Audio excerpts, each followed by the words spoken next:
As the head of state transitioned from Prince-President to Emperor Napoleon III, Louis Tullius Joachim Visconti superseded Dubon as his favoured architect.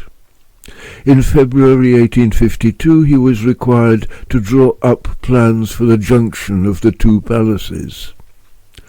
A decree of the 12th of March 1852 made a credit of 25 million francs available for the construction works.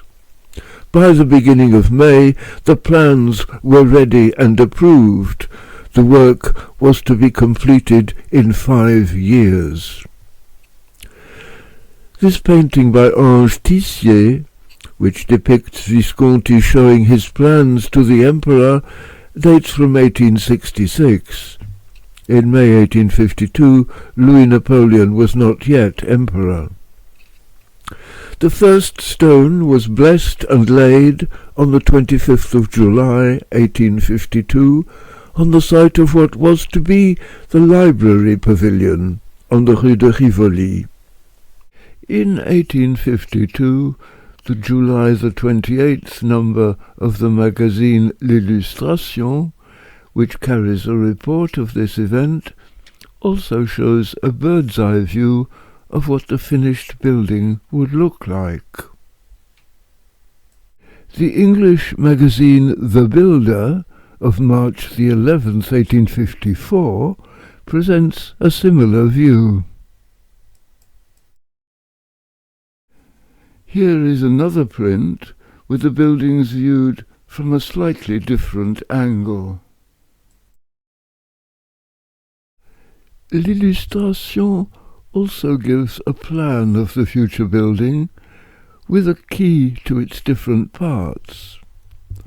A. This wing, running from north to south, would be an exhibition gallery, the ground floor for statues, and the first floor for paintings. B. Formal gardens in the centre of the new square would be planted with evergreen trees, surrounded by railings and lampposts. C. A building intended for the Ministry of the Interior, the Police Ministry, the offices and printing works for the official newspaper Le Moniteur, and the telegraph office. D. The minister's apartments. E. Gardens. F. A northern gateway, the Porte de Rohan, matching the Lesdiguières gateway on the south side. G. Between the pavilions, surrounding the Place Louis Napoleon, arcades decorated with statues of famous men. H. Arcades planned to be added to the façade of the old Louvre. Pedestrians would be able to walk from north to south, from the Palais Royal, through C, between the trees, and through A, out to the riverside quay. Thus, the north wing would be continued along the Rue de Rivoli. The Pavillon de Rohan would be a gateway from the Rue de Rivoli to the Place du Carrousel. Another pavilion, the Library Pavilion, would also stand on that side, opposite the new Place du Palais Royal.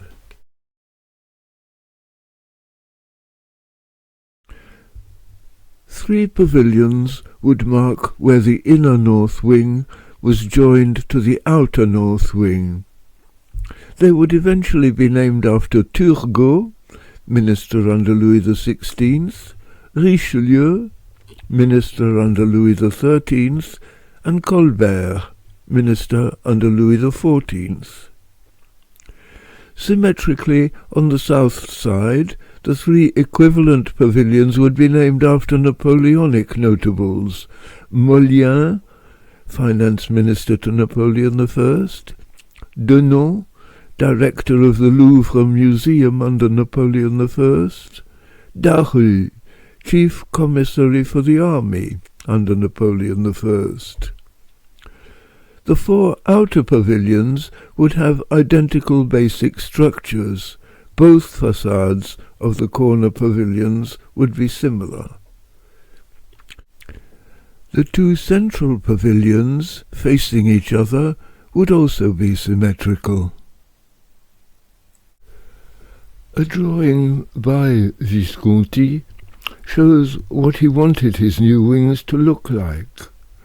They are sober and have few sculptures. Between the pavilions, the buildings are only 2 stories high. The same article in l'Illustration of the 28th of August 1852 provided its readers with a view of the building site looking towards the Tuileries. Edouard Baldus, whose photographs chronicled the construction and completion of the new Louvre, shows us a very similar view dating from 1855, with scaffolding for the south and north wings to left and right. This photograph, facing in the opposite direction, shows the scaffolding of the new north wing at the left and the west facade of the old Louvre before any Second Empire changes were made to it.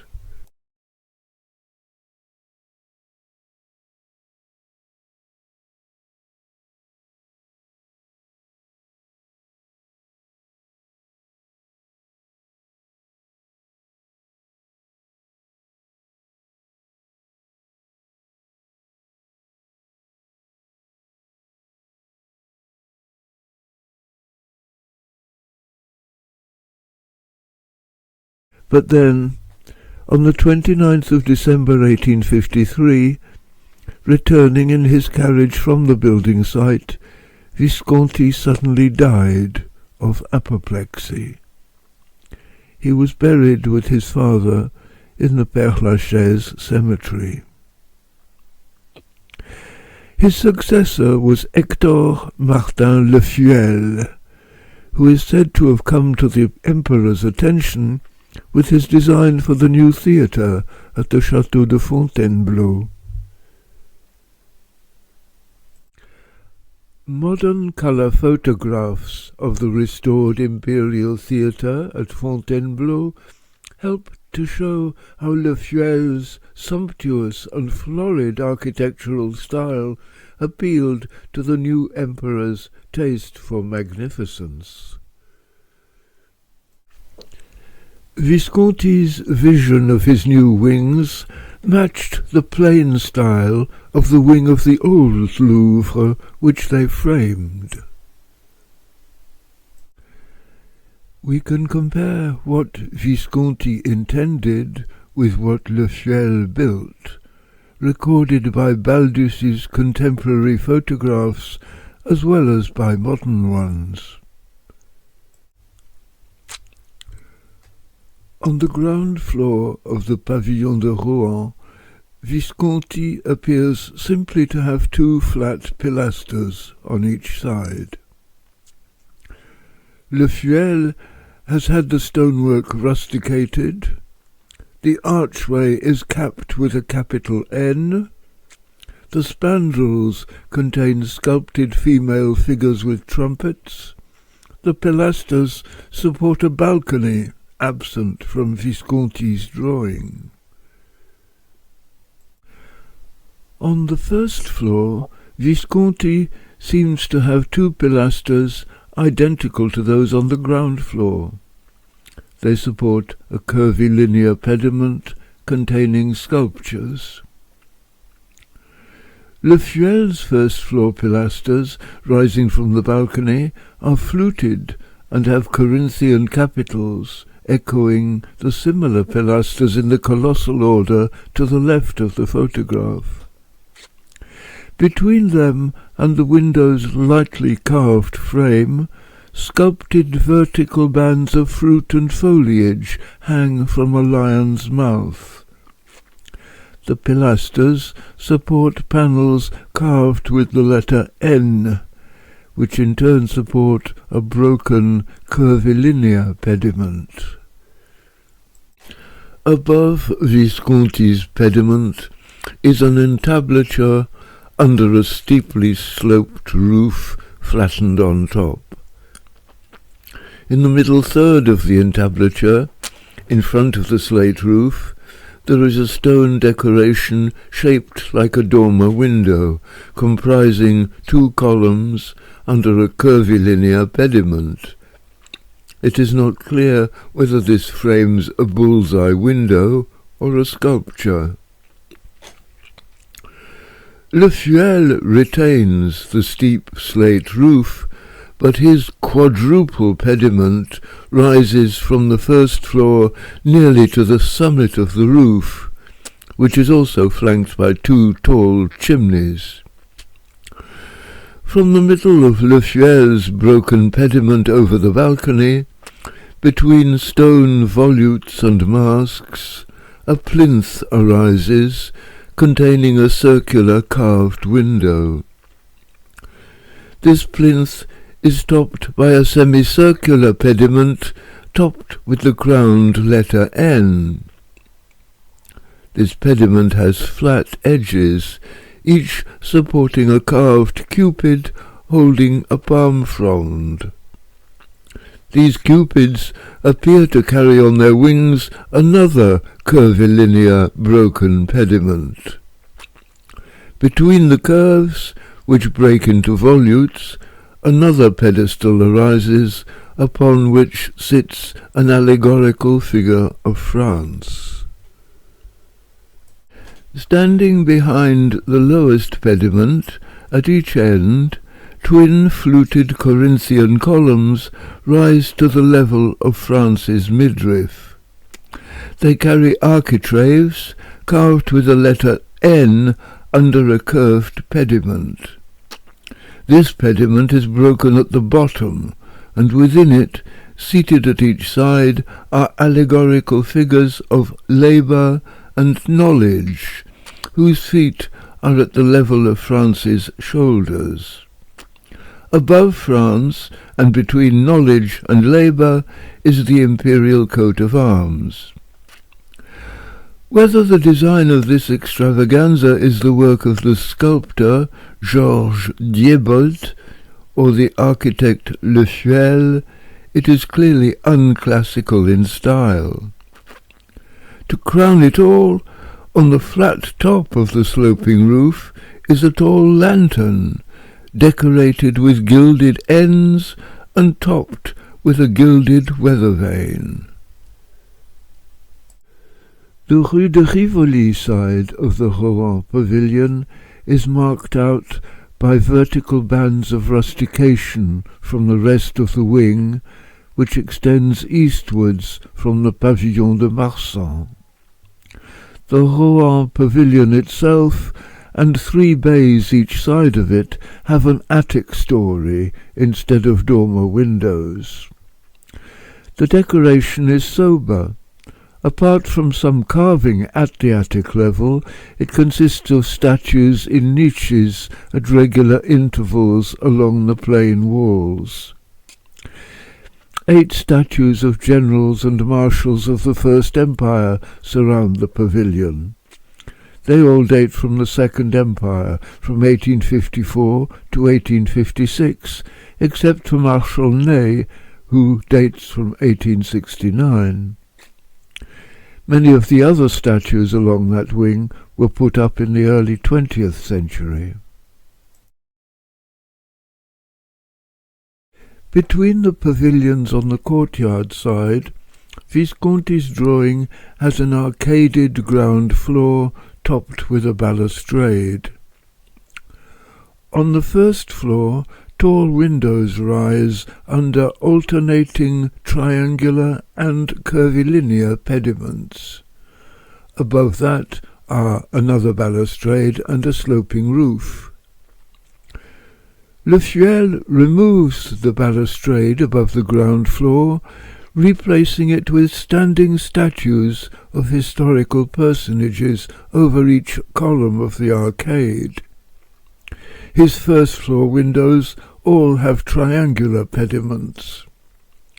The main addition to Visconti's design is an attic story, above which is a balustrade with allegorical statues of children placed above the standing figures at first floor level.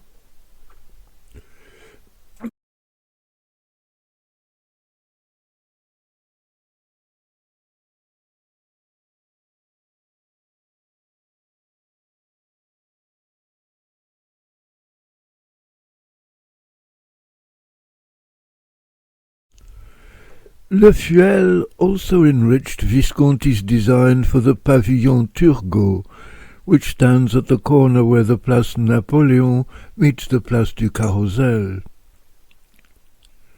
Visconti's ground floor features a central arched doorway flanked by single columns. On each side of these is a lower rectangular doorway under a circular window.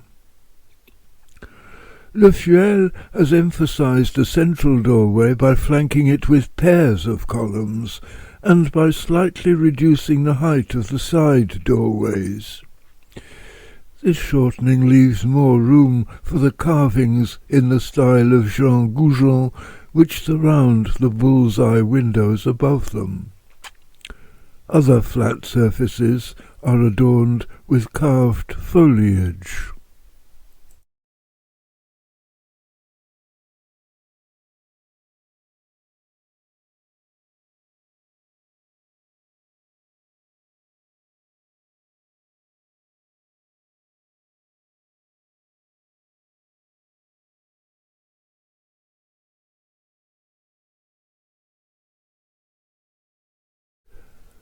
On Visconti's drawing, vertical bands of rustication divide the first floor into three. In the centre, behind a low balustrade, is a rectangular window with triangular pediment. On each side is a pedimented niche containing a statue. Le Fuel has topped his ground floor columns with another pair of columns. At each side of them is a tall, rectangular, pedimented window. Between them, without balustrade, is a large arched window with carved figures in the spandrels. Visconti's attic floor has a small rectangular window at each side of a curved central pediment on which recline stone figures. Above this, a balustrade edges a steeply sloping, flat-topped roof. Le Fuel has eliminated the pediment, but his first-floor columns support pairs of massive stone volutes, which divide this level also into three spaces.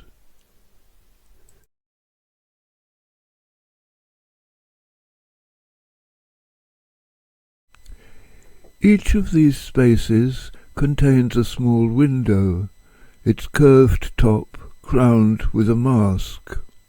They are surrounded by carvings.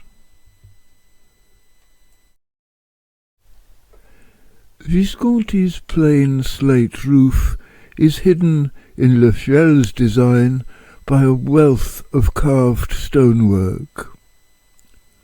A central arched window is surrounded by sculpted fruit and foliage.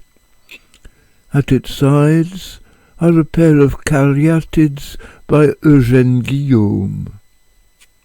They support a pediment overflowing with sculptures which symbolize abundance, also by Eugène Guillaume.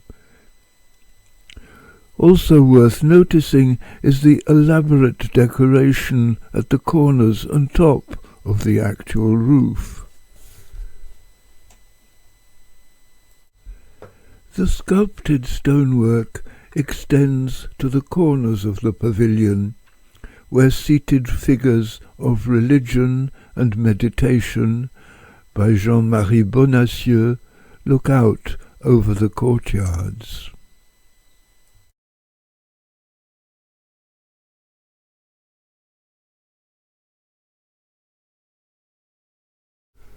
The end pavilions on the north wing are matched by those on the south wing.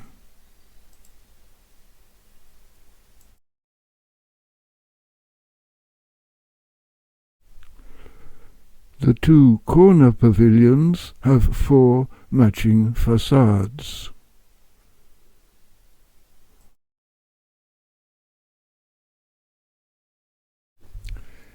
Visconti's drawing of the central pavillon Richelieu is distorted by a fold in the paper.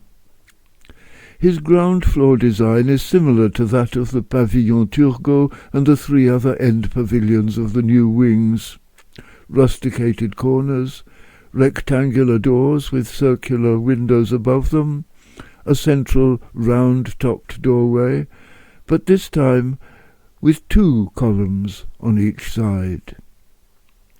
Le Fuel follows his own design with pairs of columns, but amplifies it for this more important central pavilion with 4 pairs of columns.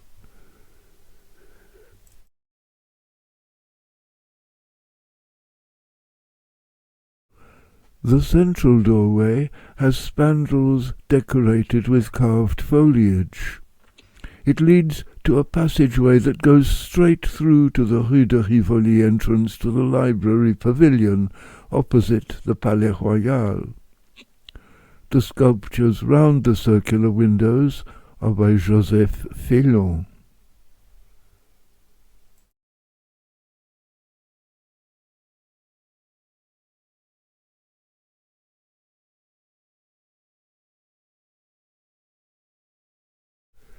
Visconti's first floor simply has 3 rectangular pedimented windows behind low balustrades. Le Fuel elaborates and adds variety.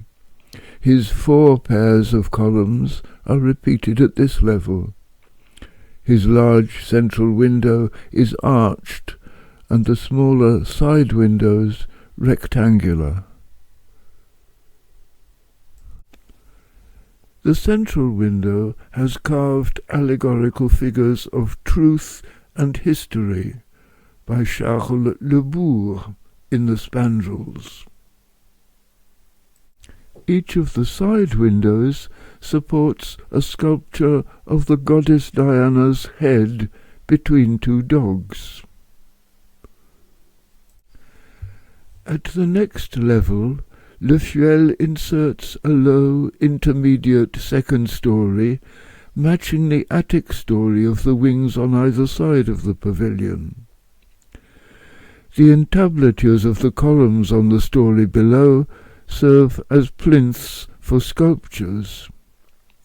In the centre, a carved coat of arms, supported by 2 female figures, is an allegory of strength and peace, by Théodore Charles Gruyère.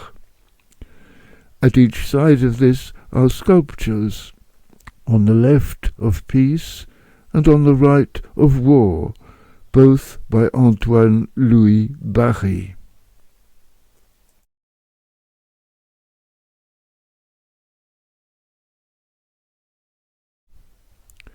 Small windows with curved tops and surrounded by reliefs flank these sculptures.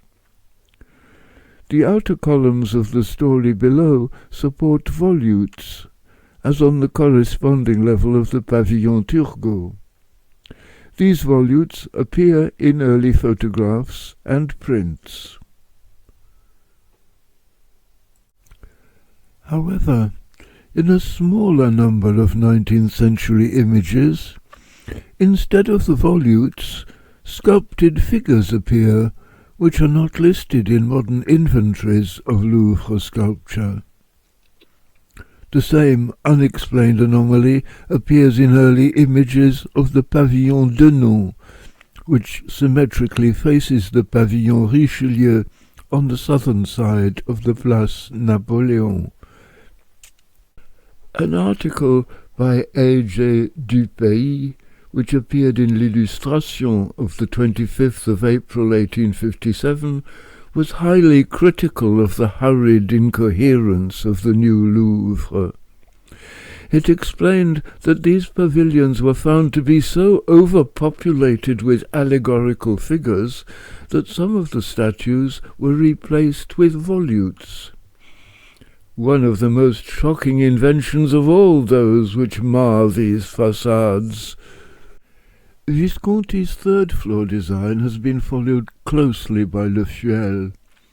Above the intermediate attic story, an entablature supports 4 pairs of caryatids.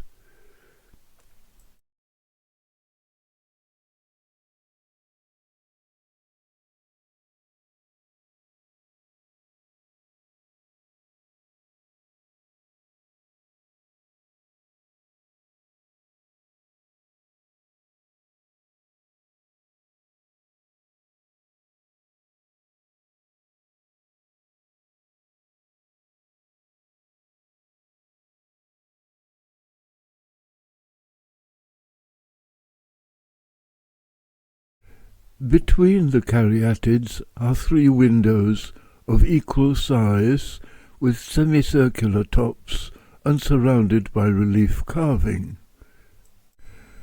Whereas Visconti's pediment caps only the 2 middle pairs of caryatids, Le Fuel's stretches across the whole pavilion. The figures in it, sculpted by Francisque Duret, represent France protecting her children.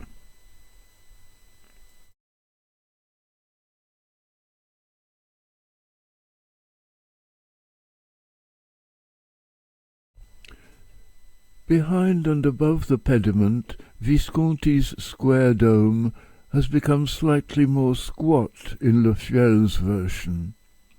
The quoins and the railings round the flat top have been replaced by elaborate lead working. 2 tall, highly decorated chimneys have been added. The 2 central pavilions, north and south, face each other symmetrically across the Cour Napoleon. The 3 pavilions, Turgot, Richelieu and Colbert, are the south facades of wings that run from south to north to meet the Rue de Rivoli. Only the central Richelieu pavilion is matched by a pavilion on the Rue de Rivoli, the library pavilion. Otherwise, the wing along the street is uniform in pattern. At each side of the Pavillon de la Bibliothèque stretches a wall of 11 bays. Each bay is identical except the 6th central one on each side, which contains a door shaped similarly to the ground floor windows of the other bays. The base of the wall is a band of plain large stones about waist high. The lower ground floor has 3 courses of rusticated brick-shaped stones, in which are set rectangular half-windows under a string course. On the ground floor are tall, round-topped windows, or doors in Bay 6. Between them are alternating horizontal bands of dark vermiculated stone and light rusticated stone. Where these bands meet the curved tops of the windows, they curve downwards to become the voussoirs. On the first floor, tall rectangular windows alternating with vertical rectangular panels of relief carry a balustrade and dormer windows, arch-topped, with a volute at each side and with curved pediments. The Pavillon de la Bibliothèque stands out from the wall, and the portico stands out further. At ground level, plinths at the corners support vermiculated rustic pilasters. There is a central arched gateway with rectangular doors on each side. Between the doors and the gateway, plinths support pairs of round columns, on which broader bands carved with foliage, alternate with narrower bands, checkered with vertical and horizontal ribs. The side doorways are formed with alternating vermiculated and smooth stones, and with a keystone and two voussoirs, all vermiculated. Above the doors are carved rectangular panels with the initial N at the centre, also surrounded by alternating vermiculated and smooth stones. The first floor has two pairs of columns as on the ground floor. They separate three rectangular windows, the central one with a balustrade.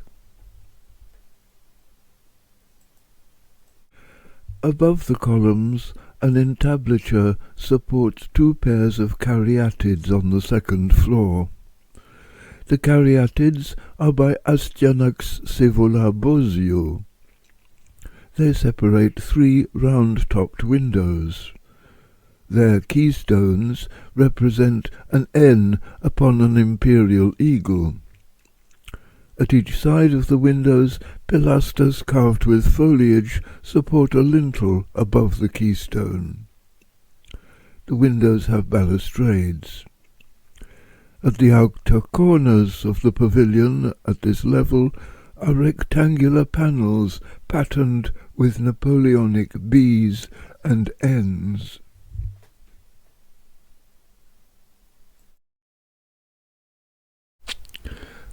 A triangular pediment over the caryatids contains sculptures representing the sciences and the arts by Pierre-Édouard Charrier.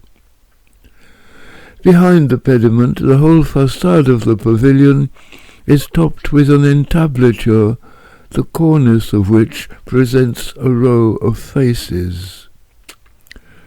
At each end of the cornice is placed a sculpted group of cherubs or genii, personifying at one end the arts and at the other the sciences. Both groups are by Antoine-Auguste Préau. The pavilion is completed by a mansard roof.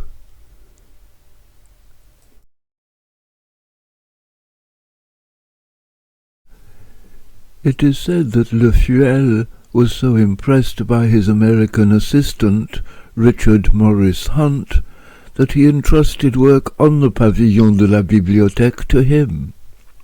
Hunt's later work in New York includes the plinth of the Statue of Liberty and the façade of the Metropolitan Museum.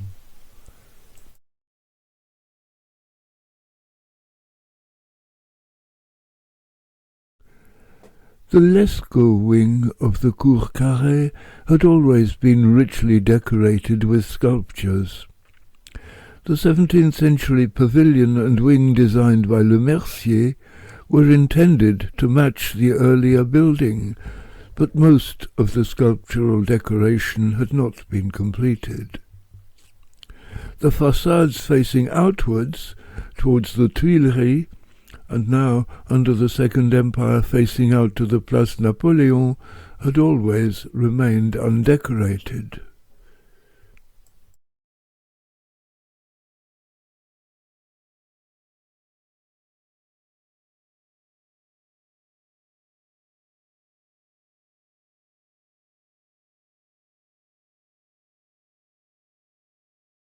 A curious image, often dated to 1857, shows the new Louvre joined to the Tuileries, but without any change to the Sully pavilion, or apparently to the rest of the west façade of the old Louvre.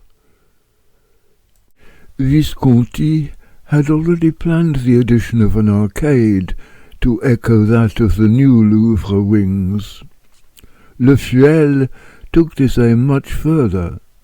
The arcade was built and statues placed on top of it. Above it, windows were more evenly placed than in the old arrangement, which had three central windows grouped together. the façade was topped with a balustrade on which there were more sculptures. All this matched the other wings of the Cour Napoleon.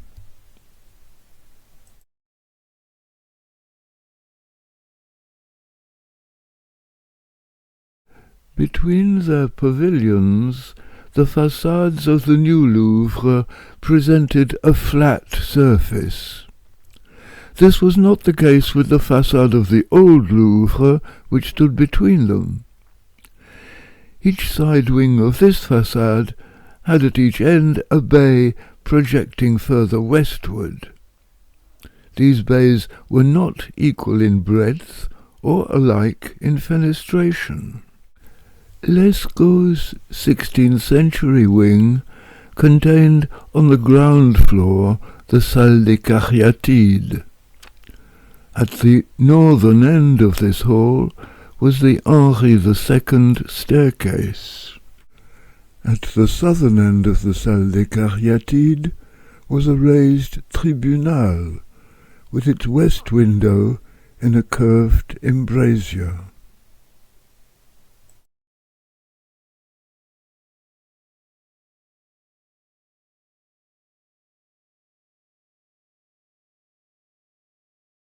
When, in the 17th century, Le Mercier added his wing to the other side of his pavilion, he symmetrically retained the proportions and shape of Lescaut's wing. Le Fuel's Second Empire decoration of the Pavillon Sully was among the last parts of the new Louvre to emerge from its scaffolding. It could then be seen that Le Fuel had annexed the innermost projecting bays to the central pavilion.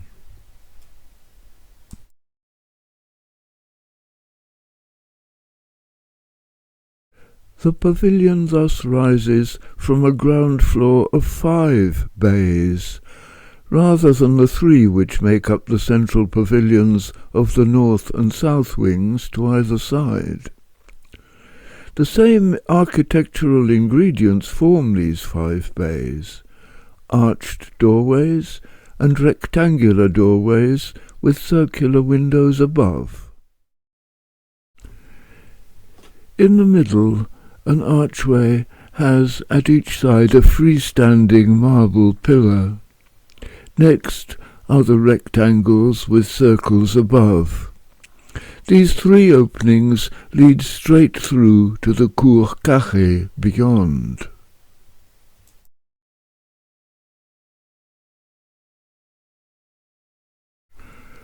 Above each oculus is an inscription noting the additions to the palace made by François I, Catherine de Médicis, and Napoleon III. Each bull's-eye window is framed by figures in relief similar to those elsewhere on the palace façades.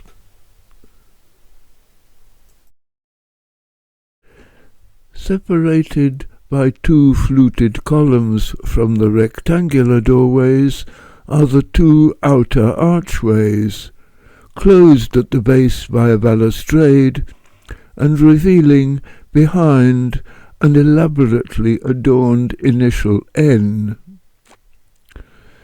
The pavilion is ended at each side by another single fluted column and a rusticated corner.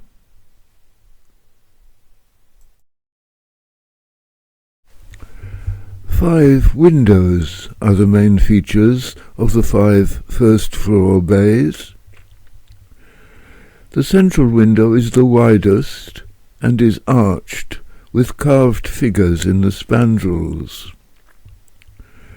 Double fluted columns divide the middle window from rectangular windows, whose lintels carry sculpted lions, which have between them not this time Diana, but a shield bearing the Napoleonic initial N. Pairs of single columns separate these windows from the outer rectangular ones, which are topped with triangular pediments supported by volutes. The outer ground floor columns carry on the first floor plinths supporting statues of Renaissance artists, the architect du Cerceau and the sculptor Goujon. Above this is an attic story, like those of the other pavilions. It has small, almost square windows, the curved tops of which carry a mask. A carved trophy spreads from each side of each window. The trophy of arms and attributes of art, which is to the right of the far right-hand window, was photographed by Baldus before being placed on the façade. The sculptor was Pierre Rouillard. The central feature is a clock, designed to resemble Goujon's bull's-eye windows. The figures of war and peace were sculpted by Jules Cavelier. The outer bays go no higher, but are finished off by seated statues at the corners and by volutes which seem to support the three-bay central top story. The intricate design of the volutes almost disguises the initial N beneath the imperial crown.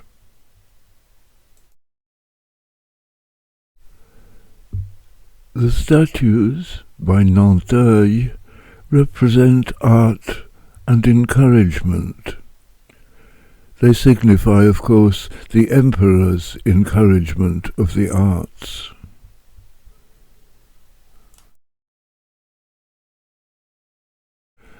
The three innermost bays continue to rise, copying the structure of Le Mercier's decoration of the cour carré side of the pavilion.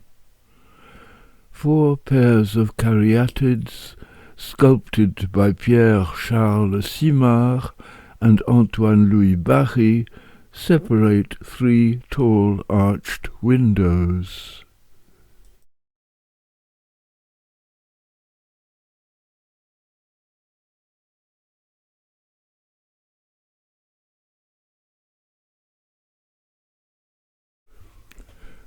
The 2 outer pairs support the bases of the triangular pediment. The 2 inner pairs support the sculpture by the same sculptors within the pediment, showing Napoleon I dominating history and the arts.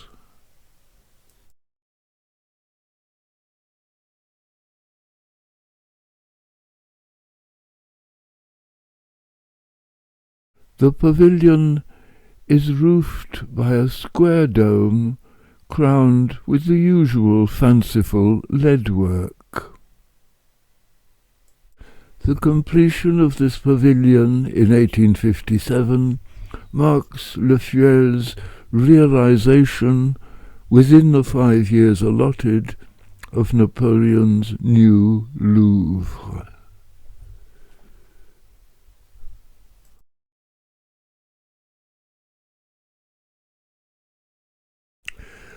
On the 25th of April 1857, the magazine L'Illustration published an article by A.J. Dupaix on the new constructions of the Louvre. These buildings, it said, were to be cleared of their last scaffolding, prematurely, in a few days' time, so that they could be shown to the Grand Duke Constantine, brother of the Tsar of Russia, on his visit to Paris.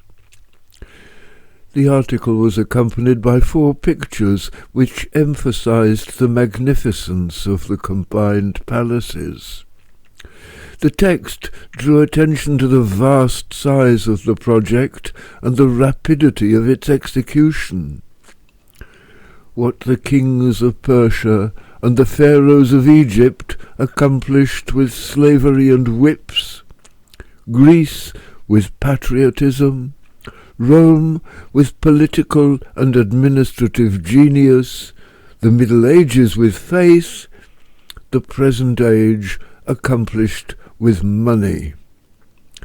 This was why richness of architecture was so admired, the appearance of having got one's money's worth. The author went on to describe a great number of architectural blunders and errors of taste, all contributing to the incoherence of the whole. The builder had already published a different view of the new buildings a year earlier. Other views appeared in Le Monde Illustré of the 15th of August.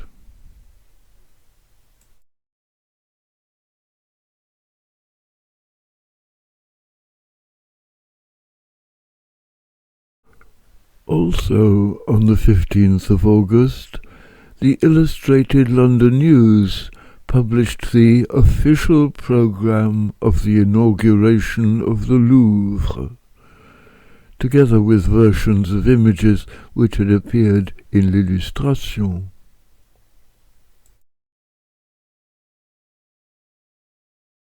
The Emperor, at 2 o'clock on the 14th, will inaugurate in one of the galleries of the new palace of the Louvre the buildings which were commenced in July 1852 and terminated in July 1857. The Empress will be present at the ceremony. The imperial cortege will leave the Tuileries through the Triumphal Arch, cross the Place du Carrousel, and stop at the Pavillon d'Honneur, Place Napoleon. Their Majesties, accompanied by the princes and princesses of the imperial family, will be received on alighting from their carriage by the Minister of State and the great officers of the Crown.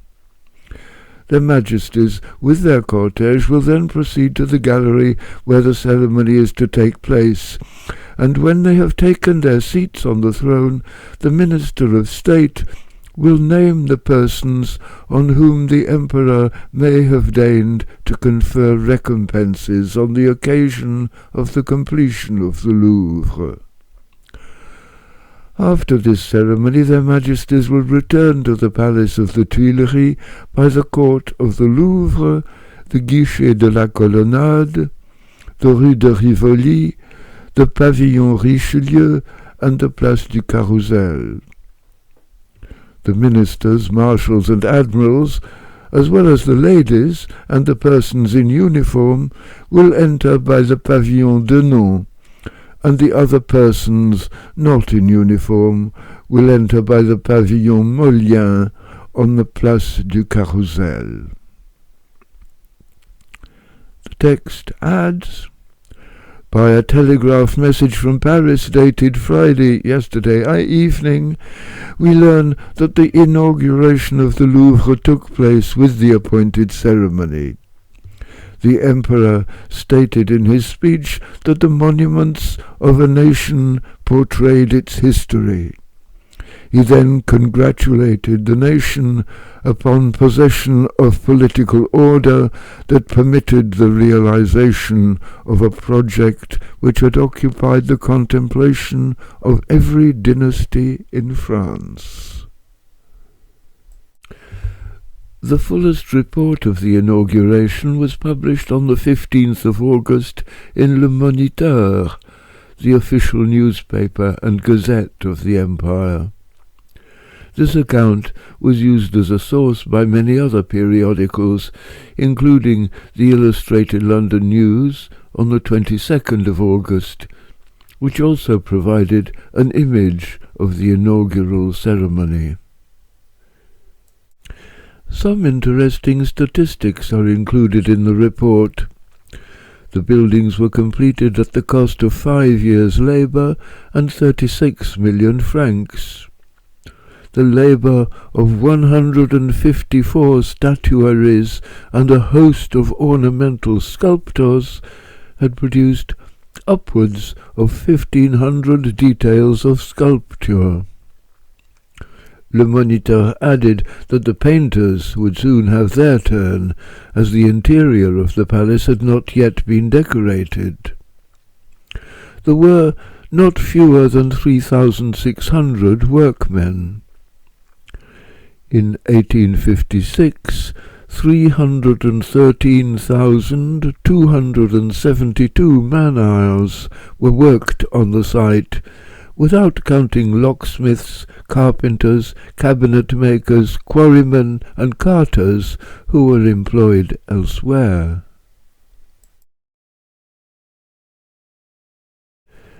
None of these publications included the statistics of workmen's injuries and deaths.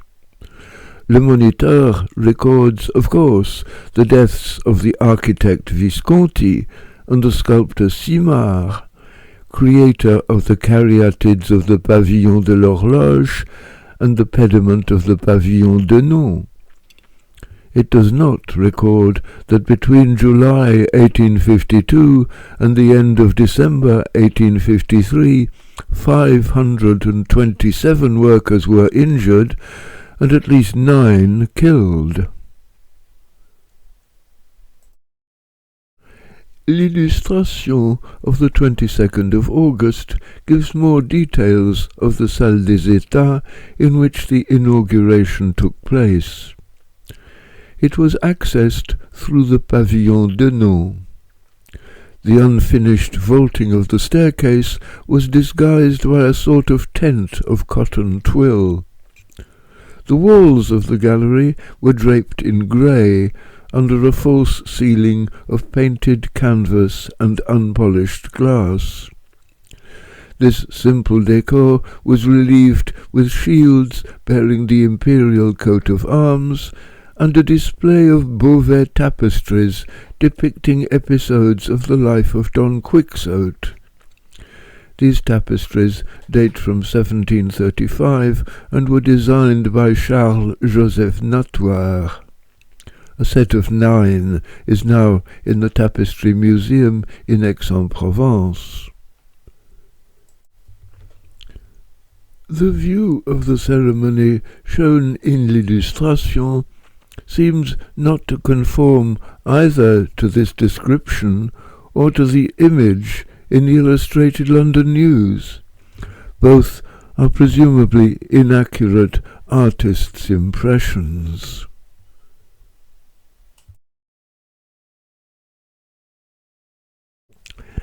At the ceremony, Le Fuel was made an officer of the Legion of Honour. 5 knights of the order were appointed, and 51 men were presented with medals, the design of which is shown in l'Illustration.